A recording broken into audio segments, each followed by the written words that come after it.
Hello and welcome to this episode of Focal Points by Photo. I'm your host, Dorie Howell, and we have a special treat for you today.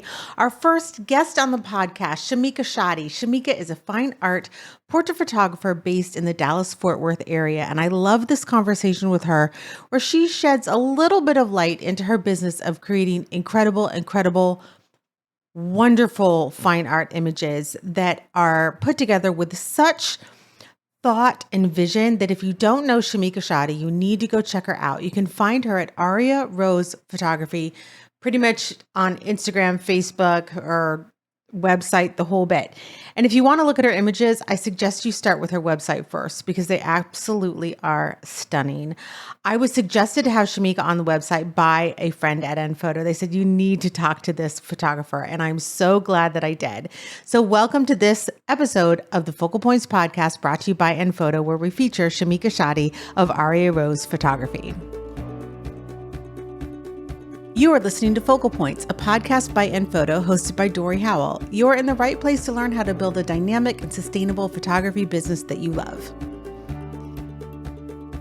Well, welcome to the Focal Points podcast brought to you by our friends at Photo. And I'm very excited, as you heard in the introduction, that I am sitting here with Shamika Shadi. And Shamika is a fine art photographer in the Dallas-Fort Worth area. And I have one very, very important starting question for you, Shamika. Okay. I saw this on Instagram and my heart kind of sunk a little bit, but I just want to ask you, really NSYNC over the Backstreet Boys? Really? Really? I don't even know if we can be friends. I saw that and I'm like, oh, that's so disappointing. Okay, but let's think about it though. NSYNC does have more hits than Backstreet Boys, yeah? Yeah, they do. I'll give They you do. that. So if you put them together, I love Backstreet Boys. Don't get me wrong. I love Backstreet Yeah. Boys. I love you, Nick. And AJ. AJ is my favorite. AJ, But, right? Mm-hmm. But if we're just being honest, Backstreet Boys, they have a few good jams, and I can probably count them on both hands. But NSYNC, they just have so many, and they grew with me. So Okay. as I got older, their music got older, and then to the point where Justin did his solo thing, and even JC did his solo thing for a split second. But yeah, it's just whenever I choose artists like that, it's more so who has more hits and who has the better hits. Okay. Backstreet Boys, All they right. were I all guess over the place. I'll still be your friend. We can continue this now.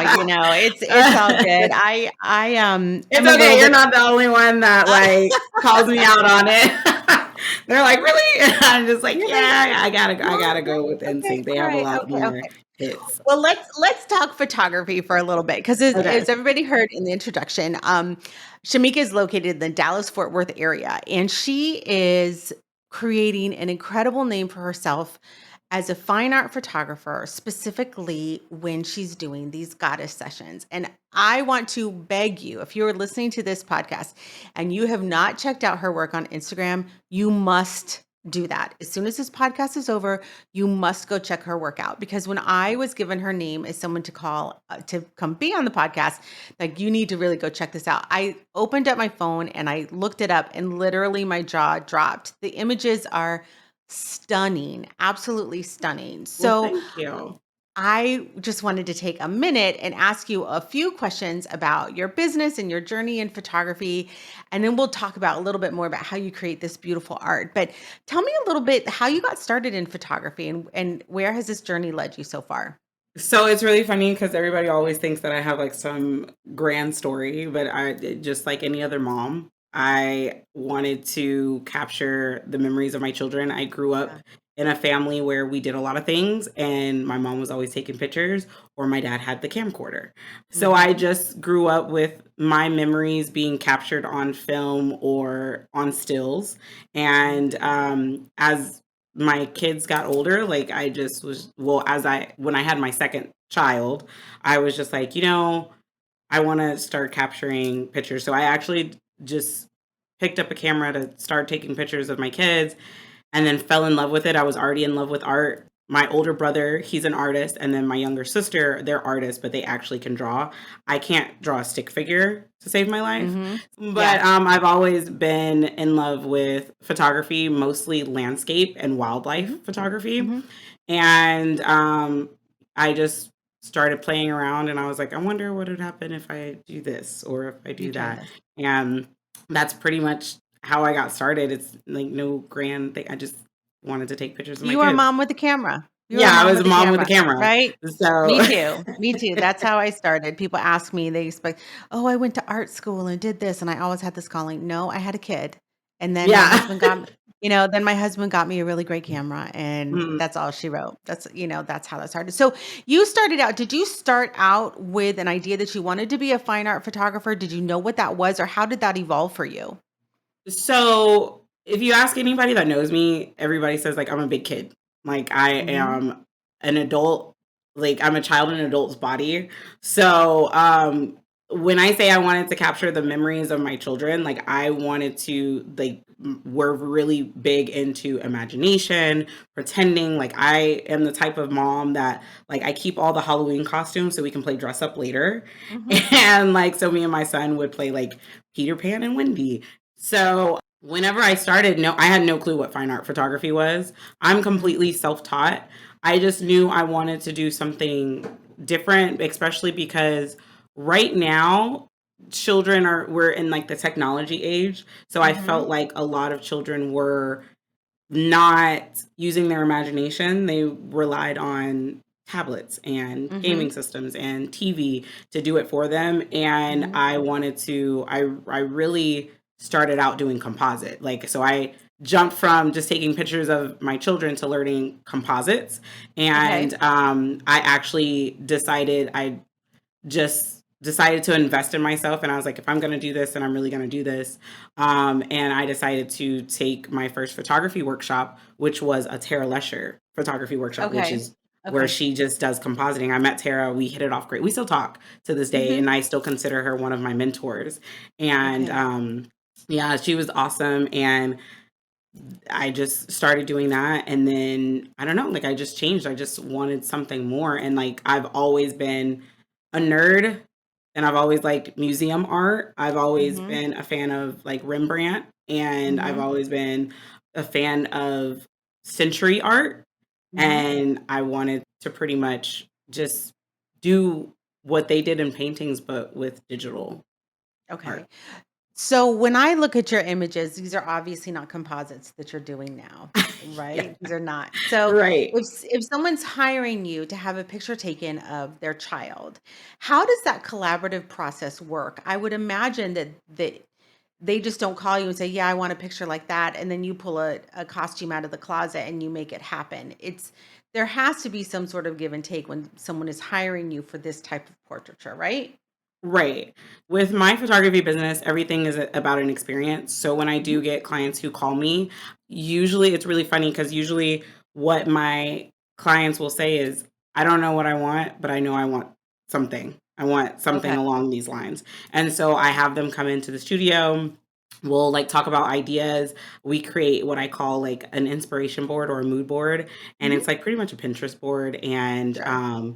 things like that. But I talk to their kids too, and I ask them, like when I'm talking to the parent on the phone, I'll ask them, tell me about your kid. What do Mhm. they like? And I say, like, what do they like to do? If you were to peek into their room and they were playing by themselves, what would they be doing?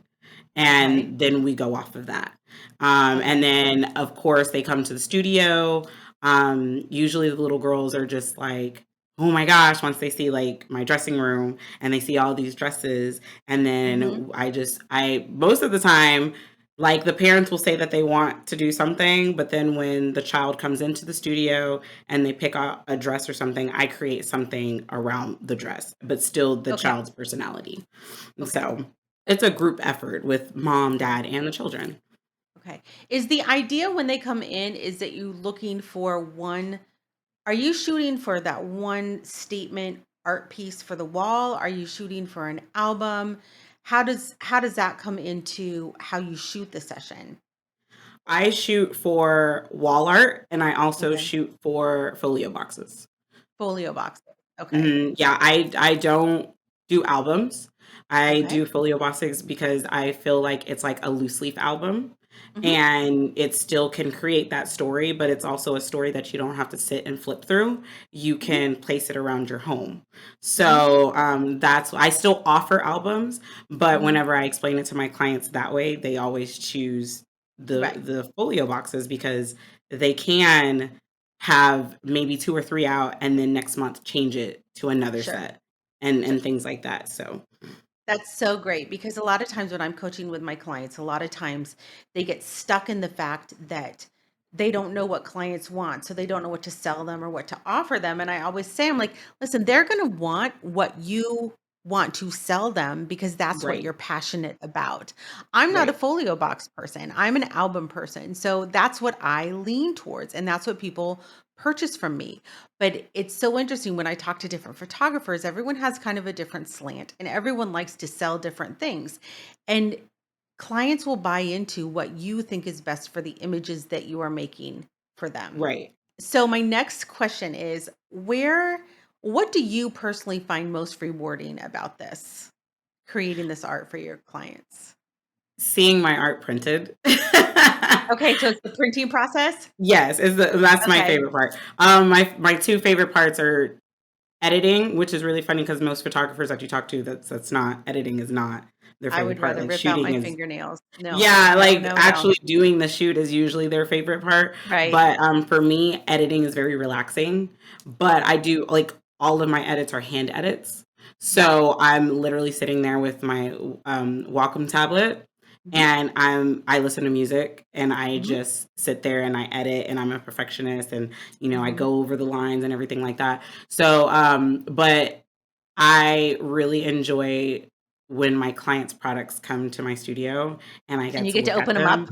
Mhm, Yeah, and then I get to look at them and then, make sure that they're good, which they're always good, but, it's mhm, also an excuse for me to, like, look at it before my mhm. client, Right. and then most of the time it's really funny because most of the time, like, I'll see the product and then I'll end up figuring out which image is my favorite based off of how it's printed, and then I Mhm. usually get it, like, as a sample for my Right. studio and, Okay. things like that, but I love seeing my work printed because I can be like, "I Okay. did that," and then knowing that Right. it's gonna be in a client's home and for Mhm, everybody else to see, it's kinda mhm, like it is pretty much like you going to a museum and you don't know the artist, but mhm, you get to see the artist's work. And just mhm, knowing that my work is being seen, I don't know, it just gives me joy. It's like I'm like an old century painter or something. mhm, Like just this is a Shamika Shoddy portrait mhm. over here Right. to your right. Do you ever do gallery shows or anything like that? So you're like the 15th million person that asked me that. Mhm. I'm looking into it. Like I have clients that ask me, I have other photographers Yeah. that ask me, and I'm also like, very modest, like, I like my work, but I'm also my own worst critic, so Okay, I'm just gonna stop you right now because and I know you've heard this before, is it, yeah, millions of other people will like your work too. You should do some gallery shows, and the thing is you could do it so easy, your clients would come and support you because they love what Yeah. you've created, My and they would clients have, it like, would work. told me, they're like, if you're gonna do a gallery and you wanna use our portraits, then Mhm, you're more than welcome to. Just let us know when you're doing it so we can see it mhm, and we could be like, "Oh, yeah, that's me," or "That's my kid," or, yeah, things like that, but, it's really funny because like, I love doing it for clients, but I also it's kinda like I more so do it for myself. It's just a creative outlet for me. mhm, I like being creative, and mhm, what a lot of my clients and other photographers don't know is the majority of my sets I create. So like mhm, I create most of my props, my dresses that I don't create my dresses, but I have a specific thought in my head mhm, on the shoot and I get them custom made. Like I work okay, with the designers and get the majority of everything in my dressing room is custom made okay. be, to go with whatever I'm thinking. So what comes first, the client or the creative idea? The client. the client. So when you're Yeah. working with a client, and then what is since you are getting things custom made and you are designing your sets and you're doing all this stuff, which I imagine takes a lot of time, what does your timeline look like from first initial inquiry to maybe session date and then all the way to product delivery? How long of a timeline are we talking about here? So it really honestly depends on my client. Okay. Um, it because of pricing and Mhm. everything, it just depends on, my client because 'cause I'm really flexible. Like, I also offer, like, payment plans and Mhm. things like Mhm. that. So some of my clients, they know this is something that they wanna do. They understand that photography is an investment, and Yes. so because it's something that they really wanna do, they are more than willing to do payment plans. I have Mhm. clients who pay in full Mhm. and we can get their I my requirement is at least 2 months in advance before their actual session date. So I need a Okay. minimum of 2 months to Okay. plan out their session, and that's for in case I need to get something custom made, Mhm. in case I need to make something for their set, and in case anything changes because people change their mind, Yes, they on what they do. want and things like that. So I'm constantly checking in with my clients and Mhm. making sure like, okay, yeah, so this is what we're gonna do. And like I have one client that's at the end of the month and like her Pinterest board has changed like 10 times. Right. So So do you suggest, is that the Pinterest board that you're giving her, or the one that she's giving you for we inspiration? collaborate. You collaborate together We on that. collaborate together. So it's a Okay. team effort. And I Mhm. tell my clients that although I'm their photography concierge, Mhm. I Oh, I also love that. expect yeah. That's great. I love that Yeah, term. so although I'm their I might photography steal it. I might steal it. I'm just gonna Go say. ahead. Go ahead. Like, yeah, that's what I tell all my clients. Like, I tell them, like, they can be their own photography concierge. I'm with them Mhm. every step of the way. Any questions, they can text me, they can call me, they can, whatever, they email me. But I do give them homework and I do expect them Okay. to do that homework. Okay. That's something that I tell my clients. It's an experience. So Mhm. what is an experience if I'm the only one if I'm doing all the work, then I'm the only one getting the experience. So I Right. want them And to you've do the probably been there, done that. Like, you don't need this experience over and Yeah. over and over again, right? Like, Yeah, so, yeah. and then it keeps them excited. It keeps them Mhm. excited because then they can see not only do they see my ideas come to life, but they're also seeing their ideas come to life. So we Right. collaborate. They trust me to tell them, "Yes, this is gonna work," or "No, this is not gonna work," or "This is something that we can do," or "This Mhm. is something that we can't do." Or, Mhm. like, "Yes, I can edit that. No, I can't. No, Okay. no." So what's the weirdest request you've ever gotten? I don't think I've ever gotten, like, a weird request, like, Oh, come on. I'm, Like, like, really trying to think nothing? other than, like, live animals, because a Okay. lot of the times Mhm. because even though I don't do full composites anymore, I still do Mhm. semi composites. So a lot of the times when clients look like I talked to a client earlier today, and she was just like, I like this picture with this with the girl and the owl, but I don't know if I'm brave enough to hold an owl. And I was like, the owl wasn't there. She was like, oh, and I was just like, yeah, no, I Yeah. don't, I don't do live animals, and We're not bringing in an owl, yeah, I was right? like the Right? owl's like not really there, and she was like, Could you imagine asking, oh, like, a seven-year-old, "Here, hold this owl," yeah, right? It's not gonna right. work. Or even like a grown adult. Like I do adults now Mhm. too. And like Mhm. yeah, no, like, yeah, like if I got a weird request, it would be like whenever I very first started, like probably Okay. some slimming or something like Yeah. yeah, like when I used to do family sessions, and that's pretty much where I got like over the top Yeah, weird things. requests and Um, yeah. my weirdest request, and people know this if they follow me on Instagram, and because I've done several reels about it and everything, is the fact when the mother asked me to remove the newborn baby's belly button. Just remove it. Oh, Yeah. Yeah, no, I'm not gonna do that. Like, that's just weird. uh, That's not, okay. but, I have questions. I would yeah, have questions. I would be like, no, but I yeah. have questions about why you Mhm, want me to remove the belly button mhm. when we all have belly Well, buttons. it was a newborn baby, so it hadn't necessarily fallen off yet. So Right. what I tried to communicate to her, and it wasn't like one that some of them are kind of big and some of them Right. are, it was a small, normal sized one. And I just said, this is one of the true telltale signs of how little your baby was at Right. this point in time. Like there's very few things that like really kind of date a child. One is the pinpricks on the heel, Mm, because if you can capture the pinpricks on the heel, that's from their first blood draw and everything. And then it's the belly right. button. And she's like, no, just remove it. The whole thing, just remove it. And I just had to say, I'm sorry, that's not something that I can do. And they, it is what it is. And they still purchased a nice purchase and I couldn't complain, but it's just one of those weird requests. And I think every photographer probably has something in the back of their mind when someone says, oh yeah, the request of the removal of the belly button. Like I got that. Like, Yeah, that's like I can't.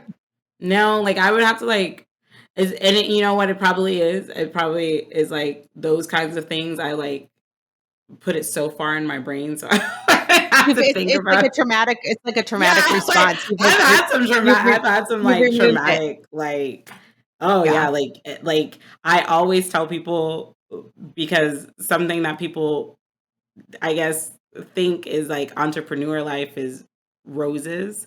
And I'm just like, yeah, it's not for the weak. It's It not is for the weak. not for the weak. Mhm. That you hear like at Walmart, oh, the customer's always right. Like that has to be instilled in your brain when you own your own business, no Mhm. matter what. And I was just like, no, you have And some even if they're wrong, you need to find a way to communicate with them to make them right. think they're right.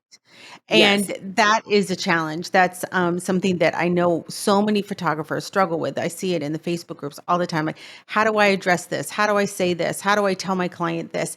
And I think one thing that you have probably, I'm going to assume, have gotten really good as at the beginning of the process, you set your policies and you set your boundaries pretty clearly so that if you do that at the beginning, and your communication is on point with your client, you don't have those problems that seem to creep up at the end. Right. So, along that line, before we wrap up here, I want to ask you, what do you feel in your particular line of work? Because you're selling products and you're doing a very, very custom, unique experience for every single client that comes into your studio, and that's what you're known for.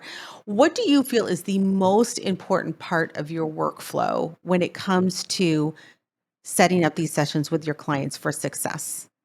Meeting your client's expectations. Like whatever Okay. expectations you set, Okay. you need to beat them. Right. Communication, that's something I'm still working on like every Mhm. day, especially Right, as you get right. more clients, like you have to do make sure you're communicating and everything like that. And then just being professional no matter what. Like Mhm. you you might because your client could come in and they could seem like they're going to be the best client ever, and then the day of their session, it could be a bad day for them and a Mhm. bad morning. They've been stressed out, and then like, of course, you're going to be like one of the first people that they see, so they might, Right. you know, um, Especially, I would think in your situation where they've been prepping for this for at least 2 months. yes, Like, this is a big deal. This is not a small financial obligation. They're, no, either they're getting their image taken or they're bringing their child in. And then once you bring a child into the picture, that ramps up the I don't wanna say anxiety, the anxiety or the tension, because what if your right, kid's having a bad day and right, they don't understand, "Hey, mommy's about to invest thousands and thousands of dollars in this experience for right, us to have hanging on the wall forever, and you don't like the way your shoes fit this morning." Like, right, and that could really be that simple. We know that, if especially if you have children, yeah. it can be something really, really simple that sets them off. So, I love that client communication, and I And love the customer fact that service, just in yeah. general, just my biggest thing is even with my hair and makeup team that I hired, Mhm. like, Mhm. we are here to make our clients feel good no matter Right. what. Okay. And that is my biggest thing is I tell my team, like, anything that's going on outside of this, when you step into the studio door, nothing is going on. Yeah. Yeah. There is nothing else going on the outside world. Your focus is the client.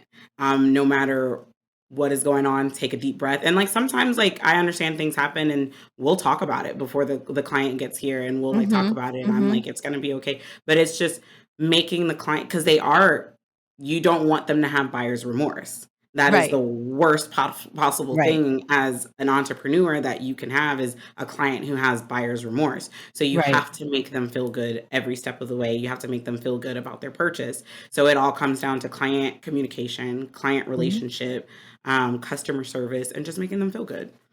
I love that so much. Well, my last question is really easy, and it's not as hard as the Backstreet Boys and NSYNC question that I asked at the beginning of our time together.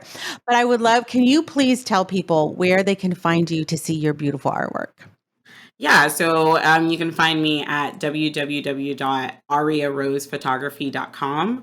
I have Facebook. You can find me at Aria Rose Photography on Facebook and Aria Rose Photography on Instagram.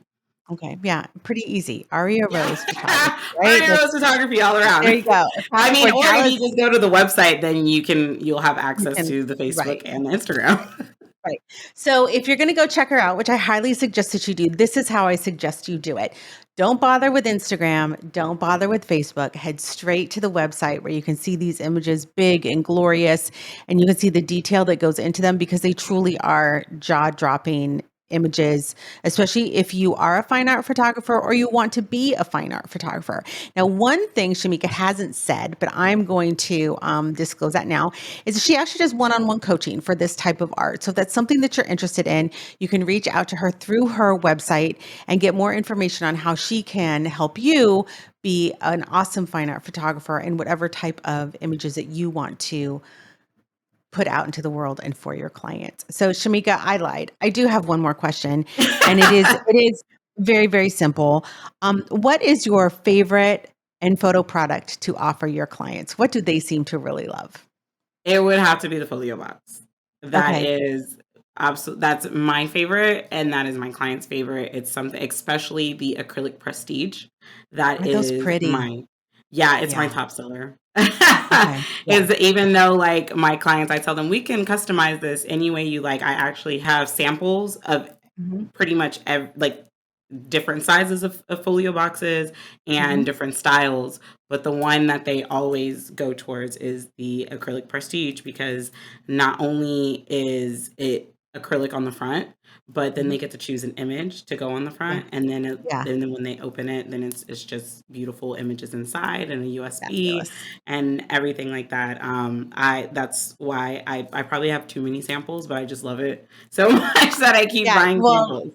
I love samples too. I have so many samples. And speaking of samples, if you are not an Enfido client and you would like a 75% discount off your first sample, you know where to go. Head to our show notes page for that link at blog.enphoto.com/podcast. That's blog.enphoto.com/podcast. Hit the link to get that 75% discount. You absolutely will not be disappointed at anything you get as a sample from Enphoto. I can say that 100%. So, and I think Shamika can probably say that too. Yeah. So, all right. I Well, always Shamika, just go on there and I'm just like, "What kind of samples can I get this time?" yeah, it's all so pretty. Yeah, like, I'm just like, "What do I want to do?" Well, Shamika, I appreciate your time today so very, very much. Thank you for giving us a little peek behind the curtain and how you run your studio and how you treat your clients and create this incredible imagery. I appreciate your time, and I can't wait to speak soon. Of course. Thank you for having me. Thank you for joining us today. Don't forget to head over to the show notes page at blog.enphoto.com/podcast. That's blog.enphoto.com/podcast. Get the download for this program and link to a wonderful, wonderful 75% off special for your first sample order from Enphoto. You don't want to miss it.